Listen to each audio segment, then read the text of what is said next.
Kemudian kalau misalkan kita mau pending order, biasanya teman-teman yang baru tidak tahu pending order itu apa, caranya bagaimana. Menerapkan stop loss atau batasan risiko terkadang juga masih bingung.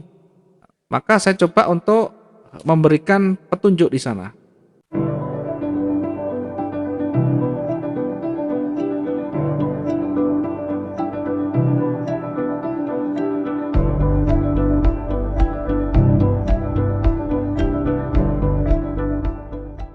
Terkait dengan stop loss.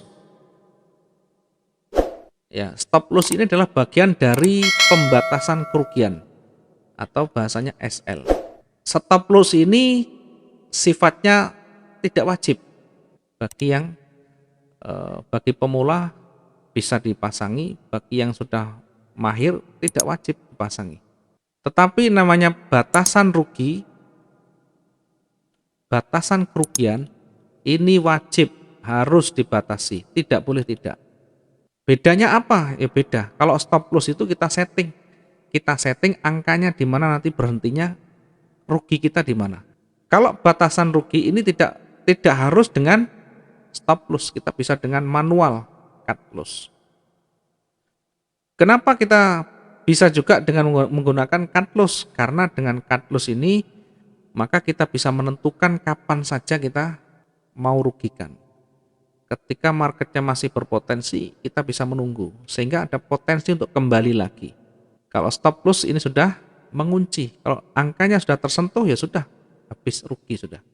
Ya, intinya apa? Intinya dua-duanya adalah bagian dari risk management. Bagaimana caranya menentukan? Cara menentukan kalau secara teknis klik-kliknya gampang, banyak browsing, dilihat di situ caranya. Nah, yang paling penting cara menentukan angkanya atau titiknya itu yang paling penting. Ya, stop loss ini dalam kondisi normal kalau di XAU ini batasan kita adalah 400 hingga 500 pip. Atau kita bisa tentukan 2 persentase, 1% hingga 5% dari modal. Modal 2000 misalnya, ya modal 2000. Kemudian kita ambil 2% untuk resikonya. 2% dari 2000 adalah $40. $40 ini lotnya berapa kita pakai? 0,1. Berarti dibagi 40 dibagi 0,1, nanti ketemu berapa pip di sana? 400 pip. 400 itu nanti kita tinggal ngukur. Ya, misalnya di ujung ini kita entry misalkan. Ya. Misalkan di ujungnya kita entry. Ya, kita entry buy misalnya. Nah, tadi kan kerugiannya kita batasi 400, maka kita geser ke bawah 400. Nah, berarti di sekitaran ini, lurus dengan candle di sini. Ini adalah angka untuk stop loss-nya. Di belah kanan itu kan ada 1760, 1760.28. Tinggal klik saja kalau kita entry, kalau kita new order, nanti di situ ada stop loss. Di sebelah kiri ada tulisan besar stop loss. Masukkan angka 1760.28. Selesai. Ini teknis saja kalau begini. Yang paling penting menentukan titiknya tadi, bukan caranya. Kalau cuma cara begini ini gampang. Yang paling penting menentukan caranya di mana menentukannya. Ini kalau dengan prosentase. Kalau dengan pip tadi ya tinggal kita ngambil yang mana 400 500 ya, tinggal narik. Di mana kita entry-nya di situ tarik 400 500 pip, kemudian kita masukkan di tadi ya di orderan tadi. Kita ukur begini 400 pip dari entry kita kira-kira di mana. Nah, nanti 500 misalkan. Tinggal kita menggunakan draw horizontal line, klik di sana. Selesai. Ini cara kita menentukan stop loss, bukan cara untuk teknis kliknya. Yang paling penting adalah cara menentukan titiknya. Kemudian banyak kita sebenarnya bahas terkait dengan pending order. Kalau kita banyak belajar, pending order ini adalah order tunda. Order tunda biasanya untuk menghadapi berita, untuk kita sinyal-sinyal pagi dan sebagainya, atau kita menunggu harga-harga yang cocok buat kita. Pending order ini ada dua, ada limit, ada stop. Tentu ada dua, ada buy limit, ada sell limit. Ada buy stop, ada sell stop. Nah sekarang buy limit, ini saya contohkan dulu ya. Ini harga running. Nah sekarang kita bicara dengan limit dulu. Limit ini yang kita harapkan pasar itu memantul. Kalau yang stop, ini yang kita harapkan pasar itu lanjut. Contoh kita penerapannya, buy limit, ketika pasarnya turun atau kita anggap pasarnya menuju ke bawah, maka saya menentukan di area di sini, ini contoh kalau kita harga ayam misalkan 20.000, saya akan beli jika ayam itu harganya 18.000. Artinya menggunakan jika. Tetapi ketika ayamnya nanti tidak turun hingga 18.000, maka tidak jadi saya beli. Ini namanya buy limit. Jadi di sini buy limit. Artinya apa secara definisi? Buy limit itu berarti order tunda buy dengan harga di bawah harga runningnya. Kalau kita buy langsung tidak bisa di bawah, mesti kena harga running. Tapi kalau menggunakan pending order, buy limit, kita bisa tentukan harga di bawah. Sehingga harga yang kita inginkan itu lebih murah. Ini adalah buy limit, harganya di bawah harga running. Nah sekarang ganti yang sell. Sell itu mengharapkan memantul. Jadi begitu nanti kena, dia turun, buy-nya ya, kembali ke atas itu yang kita harapkan. Bukan turun, tapi kembali setelah menyentuh kembali naik. Nah biasanya di sini ditentukan di area level psikologi, kemudian di area retracement begitu. Kemudian yang berikutnya adalah sell limit. Nah sell limit itu begini, ketika naik, harga ketika mencapai 22.000, saya baru jual, sell limit. Sehingga ketika harga itu naik, menyentuh harga 22.000, saya baru order sell. Ketika tidak menyentuh, harganya hanya 21, kemudian turun lagi, maka saya tidak jadi jual. Karena saya jualnya mau yang lebih tinggi, begitu. Artinya secara definisi sell limit itu order tunda sell dengan harga di atas harga runningnya. Ini adalah terkait dengan limit. Nah kalau stop beda. Ini stop ya. Kita coba ilustrasikan tadi. Ini stop, ini runningnya harga running. Kemudian harga runningnya 20.000. Di bawah di sini ada harga 18.000. Di atas ada harga 22.000. Nah, saya order buy ketika harganya ini menyentuh atau breakout misalkan. Ketika dia breakout dengan harga ini, maka baru order buy stop. Jadi harapan kita marketnya nanti turun, naik terus. Dengan pertimbangan daerah ini adalah arah level psikologi. Sehingga kalau level psikologinya di breakout, dia akan lanjut naik. Maka harapannya adalah naik atau lanjut. Sebaliknya kalau sell stop, ya ini ketika kita anggap marketnya tuh mulai kuat turun di level psikologi misalkan, saya ambil level psikologi di sini, kemudian saya ambil sell stop. Saya akan order sell jika harganya turun di level psikologi atau di breakout di sini. Kalau tidak, saya tidak jadi. Ini logikanya begitu. Sehingga secara definisi sell stop ini order tunda sell dengan harga di bawah harga runningnya. Ini teknis, jadi harus betul-betul bisa membedakan antara limit dengan sell. Karena banyak yang tidak tahu gunanya apa limit dan sell ini. Ya, biasanya kalau stop ini untuk jelang berita, kalau limit ini ya kondisi-kondisi normal, melihat kondisi market yang belum terlalu bergerak, atau mungkin pergerakannya liar, kita mengambil posisi-posisi di area pentingnya. Oke, sampai di sini ada pertanyaan, silakan yang mau bertanya, biar nanti ada gantian, saya bisa minum dulu. Malam Pak Wi. Ya, malam Pak. Saya mau nanya tentang ini Pak, yang money management. Ya, jadi kan biasanya kalau kita masuk satu lot, maksudnya kita masuk lot itu kan dia ada marginnya kan ya Pak ya. Ya. Marginnya itu ya misalkan 0,1 itu misalkan $90 ya, $90 kalau nggak salah. Kalau dia tahu kita segitulah. Bukan Nah margin, Pak. ini iya margin yang di locknya gitu loh Pak. Ya. Ya. Itu bergantung Kalau- leverage nanti, bergantung leverage-nya itu. Jangan gunakan leverage Oh. tinggi, gunakan leverage kecil aja, 1/50 nanti bisa lebih lebar nanti. Jangan gunakan gitu. leverage besar. Gunakan leverage 1/50 atau 1/100. Ini bukan asal-asalan. Ini harus betul-betul dipahami. Kalau leverage 1000, apalagi lebih dari ini berbahaya. Jangan pakai leverage Oh. besar. Oke, lanjut. Maksudnya gini Pak, Mm-mm. kita taruh uang yang misalkan misalkan tadi kan seperti 20.000%, maksudnya untuk persentase amannya itu kan Iya, di ketahanan. 20.000 kan ya. Itu untuk psikologi kita atau gimana Pak?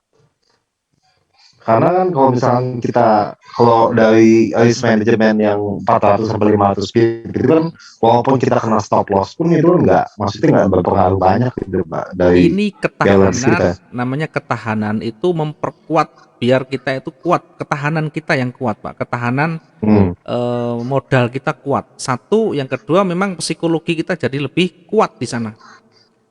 Jadi tidak mungkin habis, satu hari pun tidak mungkin habis meskipun dibiarkan. Satu hari pun tidak mungkin habis. Di XAU itu dalam kondisi normal tidak mungkin habis Pak, karena kondisi XAU ini pergerakannya satu hari sekitar 1.600 sampai 3.000. Jadi untuk antisipasi, untuk keamanan. Antisipasi aja Iya, gitu ya. untuk antisipasi dan keamanan gitu. Ini sebenarnya sudah termasuk lumayan besar. Kalau pemula ini saya sering sampaikan 50.000 ini, karena emas ini pergerakannya luar biasa. Takutnya nanti lalai gitu. Kalau 20.000 sebenarnya sudah cukup lah.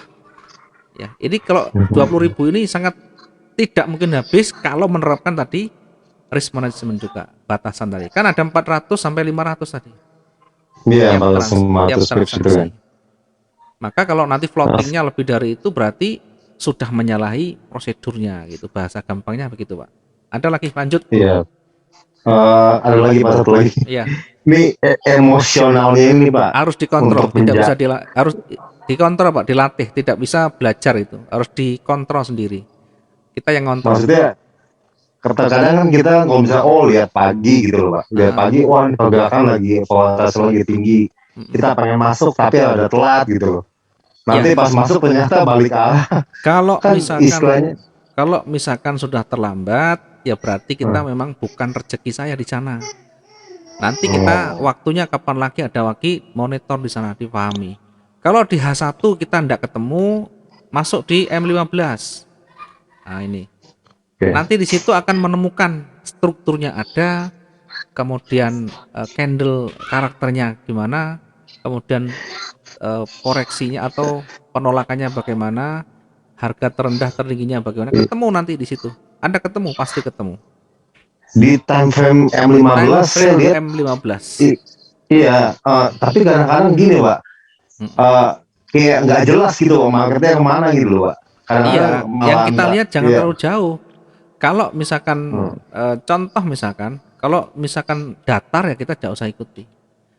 Di M15 itu selalu kelihatan Pak, dia mau naik turun kelihatan kok. Jadi yang kita terapkan juga basicnya sama ya. Contoh misalkan di M15 ini ya, saya coba untuk berikan yang M15 contohnya ini. Nah, ketika dia naik ya, contohnya ya, ketika dia turun dulu ya, misalkan dia turun, strukturnya dia turun, kemudian di situ pasti ada petunjuk kalau mau naik. Satu bisa menjadi pertanda mungkin ganti warna, atau di situ ada banyak penolakan, ada panjang penolakannya. Ini menjadi level psikologi yang di sini. Jangan terlalu jauh melihatnya. Kalau M15 jangan terlalu jauh. Kita lihat yang terdekat saja. Oke, dari sini ketemu misalkan, oh ini sudah ada penolakan, kemudian tidak turun langsung naik. Nah, kalau kita kurang yakin, tunggu satu selesai baru kita masuknya di sini. Ketika naik di atas Pak, di atas misalnya, nanti kita lihat strukturnya memang naik. Tapi perhatikan candle terakhir yang terbentuk. Di situ kita bisa lihat ada pengurangan volume. Berarti buyer mulai melemah. Sudah berubah warna, dia mau turun begitu. Ada selalu peluang ada di sana. Yang penting begitu kita entry, misalkan di sini kita entry sell, ya kita entry-nya sell, jangan lupa untuk batasan ruginya. Ruginya di mana? Nah, kalau di H1 kan 400 500. Kalau di M15 separuhnya. Kita ambil 200 sampai 250 boleh. Jadi batasannya itu naik 250 atau 200 boleh. Nah, di atasnya nanti di SL-nya di situ. Begitu caranya, Pak. Ya, tapi terkadang penolakan juga belum tentu akan balik arah juga kan ya Pak. Kayak misalkan tadi Ya. yang di satu terakhir gitu kan ya. Dia penolak yang harus diterapkan adalah resiko. Yang terpenting jalankan itu, sistemnya jalankan. Resikonya jalankan. Memang semuanya tidak ada yang fix, tidak ada yang pasti. Yang terpenting kita membaca potensi dan probabilitas. Dari pengalaman itu nanti kita bisa melakukan koreksi. Oh, ternyata saya kesalahannya di sini. Oh, ternyata saya lemahnya di sini. Nah, di situ nanti kita bisa banyak belajar. Karena yang kita alami, kalau kita betul-betul jalani dengan baik, hati-hati dengan yang ada di sana, perhatikan selalu high low-nya penolakannya, meskipun dia koreksi akan kembali lagi. Yang penting kita tahu batas koreksinya di mana, kemudian batas resikonya di mana, itu Pak. Kalau ini turun, nah turun itu sama kita lihat di sini, hijau, kita lihat koreksinya di sini. Berarti selagi masih berada di atas, itu tetap berpotensi naik lagi. Kalau dia breakout, dia berpotensi berbalik. Breakout itu bukan begini. Breakout itu harus yakin dia tebal, panjang, bukan langka, ya, bukan nanggung. Perhatikan, ketika dia tidak balik, dia tidak breakout, dia kembali naik. Minimal ada petunjuk panjang turun tidak mampu. Di sini minimal kita bisa entry kok. Nah, di sini. Panjang pada saat closing atau panjang selesai? Maksudnya, ini harus selesai dulu. Ini harus selesai dulu. Kalau tidak selesai belum jadi dasar. Kalau selesai ini kan jadi dasar. Kemudian ini turun dulu, habis itu habis lagi di sana selesai. Tidak bisa turun lagi. Kita bisa ambil posisi di tengah, di sini juga bisa. Di saat dia mulai tebal atau dua ini menjadi pertanda bahwa market akan bergerak naik. Yang penting begitu entry batasi rugi, itu jalankan di situ. Ya. Oke, ada lagi? Oke Pak, makasih Pak. Oke, baik. Yang lain mungkin mau bertanya? Ada yang bertanya mungkin dari Pak Ari Hidayat. Penjelasan bagaimana melihat waktu, detik, menit saat pertama pergantian candle. Maksudnya apa ini? Bagaimana melihat waktu, detik atau menit saat pertama pergantian candle? Ya, dilihat di sistem. Di sistem itu ada jamnya. Ada jamnya, kalau di HP juga di atas ada jamnya. Kalau di laptop di bawah ada jamnya. Di situ kelihatan. Kalau 1 menit, 2 menit berarti masih fase-fase dia gejolak. Biar saja dulu. Tidak usah nunggu ini ada angkanya, tidak usah. Di HP itu ada angkanya, ada jamnya. Di laptop ada jamnya semuanya. Maka jam sistem itu sesuaikan GMT plus 7 yang aman begitu. Ya, itu Pak Arif kira-kira mungkin yang dimaksud adalah waktunya tadi. Ya, kalau kita mengetahui detak-detaknya di menit pertama tidak bisa, harus lebih dari 5 menit. Ya, itu pun kalau pergerakannya lambat juga belum bisa kita baca. Harus menunggu betul-betul ada intensitas yang lebih. Ya biasanya saya ngambilnya di atas 20 menit ya, biar agak tenang. Tetapi juga bukan berarti fix selalu di angka itu, bukan. Market itu tidak bisa dengan ilmu yang pasti. Dia selalu berubah-ubah. Makanya kita menyesuaikan saja gitu. Yang penting jangan di menit pertama, jangan 5 menit pertama ngambilnya. Atau kalau misalkan breakout boleh saja. Asalnya ada dasarnya. Oh, breakout misalkan, breakout kuat, kita langsung masuk buy atau sell, boleh saja, tidak perlu nunggu menit berjalan, tidak apa-apa, langsung ganti candle, entry juga boleh-boleh saja. Yang penting begitu masuk ada batasan rugi yang sudah kita siapkan. Oke, kira-kira seperti itu. Ada lagi yang mau bertanya? Pak, satu lagi Pak, maaf. Oke, silakan. Ini kalau kayak gini kan kayak beberapa jam terakhir kita lihat kan nih sebenarnya di candle H1 ini banyak penolakan atas bawah nih Pak ya. Padahal tapi bergeraknya naik gitu loh. Iya, betul. Kadang-kadang kita kalau misalkan mau entry seperti ini tuh tiba-tiba dia ada ke bawah sedikit. Cuma kan jadi ragu gitu loh Pak. Iya, yang Kadang-kadang penting kena 400 pips juga atau 500 gitu loh Pak. iya, yang penting satu dilihat tadi ada penolakan yang dilihat ada penolakan atas bawah boleh. Itu memang harus diperhatikan. Dari penolakan itu menjadi pertimbangan termasuk high low-nya, termasuk bagaimana candle merah-merah yang ada di sebelah kirinya. Kemudian perhatikan ring-nya. Ya, meskipun ini naik, ini bisa saja nanti berbalik karena ringnya sudah selesai. Ring itu kemampuan pergerakannya. Yang kemarin dasarnya Iya. udah dekat 1600 sekian. Hari ini misalkan 1600 sekian bisa saja nanti menjadi puncaknya gitu. Kita tidak bisa lihat hanya dengan strukturnya. Tadi kita sudah sampaikan struktur, kemudian ada ring, ada level psikologi di sebelah atas. Di sini ada puncaknya, ini ada penolakan di sana. Di situ dia naik kemudian ditolak lagi, maka ini bisa saja menjadi puncaknya. Jadi harus hati-hati juga gitu. Di area di situ kalau nanti dia terbentuk warna merah, sekali lagi dia akan masih naik sebentar, tetapi banyak turunnya.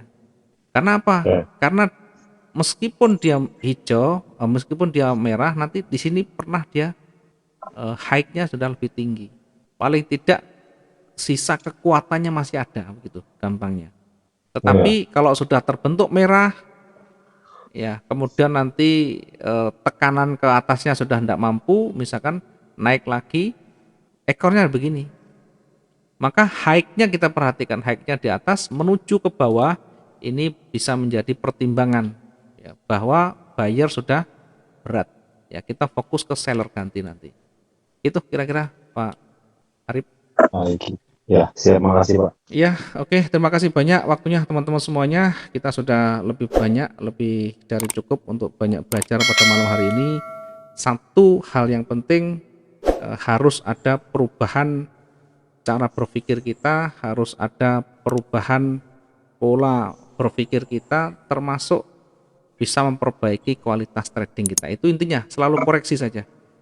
Terima kasih teman-teman semuanya. Mohon maaf atas segala kekurangan. Selamat malam dan assalamualaikum warahmatullahi wabarakatuh. Makasih Pak. Ya, makasih. Terima kasih banyak Pak. Ya, sama-sama. Makasih. Terima kasih Pak. Terima kasih.